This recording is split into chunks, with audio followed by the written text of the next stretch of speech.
Have you ever wondered why some people, despite being surrounded by acquaintances, always seem to walk alone? What is behind the mystery of those who live alone, even among so many? Can loneliness really exist in a life full of commitments and relationships? And above all, what does friendship really mean? In this video, I will tell you a deep and touching story that will reveal the hidden truth behind loneliness and the true essence of friendship. And stay for the whole video, because at the end we will reveal to you a practical, powerful exercise that you almost certainly don't know, and that will make a difference in your relationships. Subscribe to the channel The Smiling Buddha to receive other precious teachings on Buddhist philosophy and personal growth. In a small village surrounded by mountains and lush forests lived a young man named Taro. Since he was a child, Taro was known for his curiosity and desire to discover the world around him. Every day he explored the fields and woods, and during one of these adventures, he came across a tree that deeply impressed him, an old cherry tree whose branches stretched towards the sky as if to embrace the stars, and whose leaves danced lightly in the wind. Taro felt an immediate connection with the tree and decided to visit the cherry tree every day. Soon the tree became his refuge, the place where he truly felt at home. When he was sad or worried, he would sit under its branches, and the tree seemed to welcome him, offering him a peace that no other place could give him. Over time, Taro began to confide in the tree, as if it were an old friend, sharing his hopes, dreams, and fears.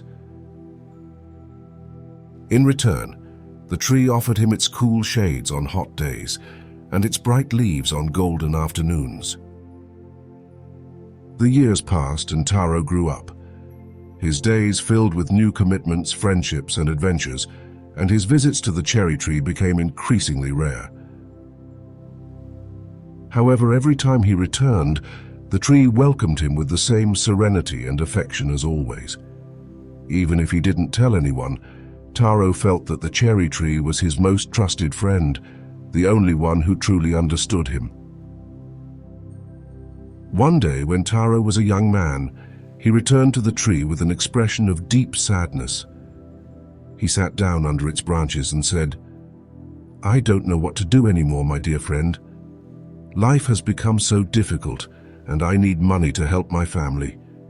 I can no longer afford to be as carefree as I once was."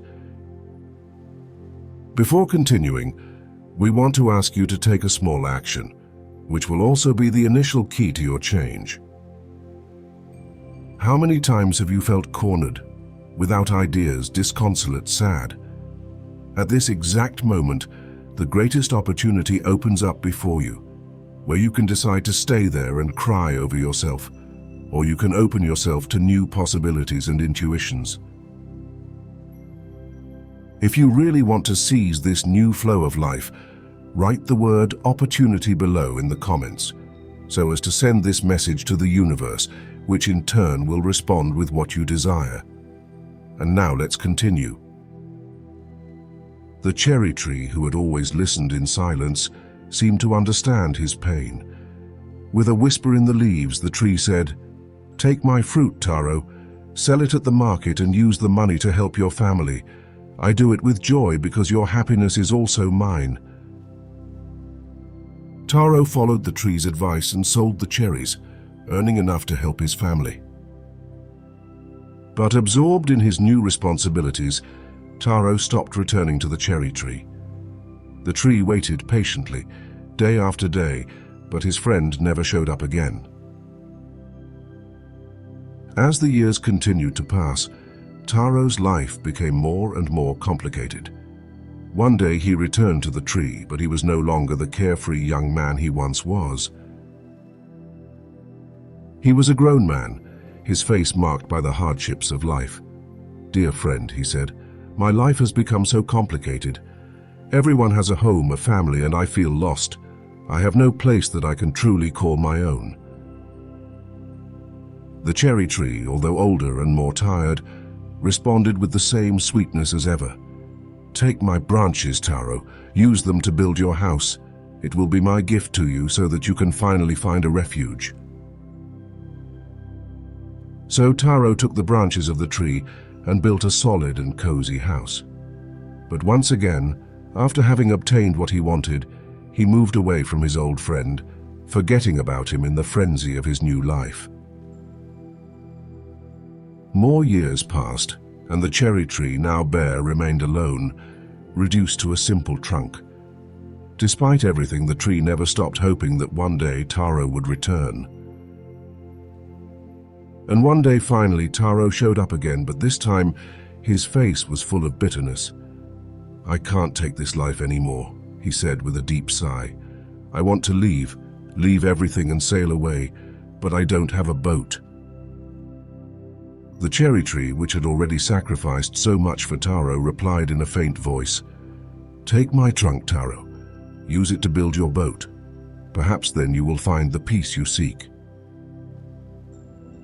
Taro did just that and set out on his journey, leaving behind only the stump of the tree that had once been his dearest friend. Years passed, and the tree, now reduced to a memory, looked at the world with sadness, accepting its solitude. But one day, something extraordinary happened. A small green shoot sprouted from the old stump. It was a sign of rebirth, a new life emerging from the scars of the past.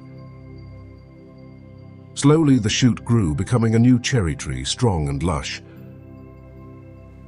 One day a child approached the young tree and asked, "Will you be my friend?" The tree, still carrying within itself the memory of past wounds, hesitated. It had been hurt before, exploited and abandoned, and it did not want to relive that pain. But looking into the child's sincere eyes, something inside him melted. He decided to give friendship a second chance, gently accepting the hand extended to him. The story of the cherry tree and Taro teaches us a profound lesson about friendship and loneliness. True friendship is not just about giving, but also about receiving, nourishing each other, respecting each other, and growing together. When a friendship becomes one way, when a person is exploited without there being any authentic exchange, the soul wears out, and the bond that should be a source of joy becomes instead a source of pain. This story reminds us that behind a person's loneliness, there may be a history of betrayal and disappointment.